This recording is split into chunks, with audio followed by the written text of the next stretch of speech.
Հարգելի գործընկերներ, կառավարության նախաձեռնությամբ ներկայացված զինվորական ծառայության և զինծառայողի կարգավիճակի մասին օրենքում փոփոխություն կատարելու մասին օրենքի նախագծի համաձայն նախատեսվում է շարքային կազմի պարտադիր զինվորական ծառայության 24-ամսյա ժամկետը փոխարինել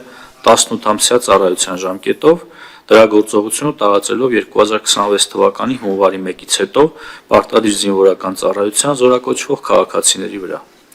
2025 թվականի ձմեռային զորակոչի շրջանակներում զինված ուժերի համալրումը սկսվելու է 2026 թվականի հունվարի 7-ից, որի արդյունքում 18-ամսյա ժամկետով ծառայություն են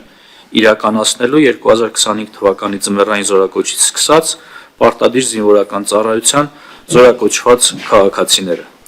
Ծառայության ժամկետի կրճատումը չի տարածվելու 2026 թվականի հունվարի 1-ի դրությամբ պարտադիր զինվորական ծառայության մեջ գտնվող զինծառայողների վրա։ Շարքային կազմի պարտադիր զինվորական ծառայության ժամկետի կրճատումը հնարավոր է դարձել վերջին տարիներին պայմանագրային զինվորական ծառայության գրավչության ավելացման և ընդլայնման ուղղությամբ կատարված և շարունակական աշխատանքների շնորհիվ, այն է պաշտպան հայրենիաց ծրագիր, ատեստավորման համակարգ, արհեստավար սերժանտական համակարգ և այլն։ Շարքային կազմի պարտադիր զինվորական ծառայության ժամկետի կրճատման ուղղությամբ քայլերի նախաձեռնումը նախատեսված է կառավարության 2021-26 թվականների ծրագրով, ինչպես նաև Հայաստանի Հանրապետության բանակի կերպափոխման հայեցակարգով։ Կառավարության կողմից առաջարկվել է նաև Ազգային ժողովի կողմից օրենքի նախագծի ընդունումը համարել անհետաձգելի։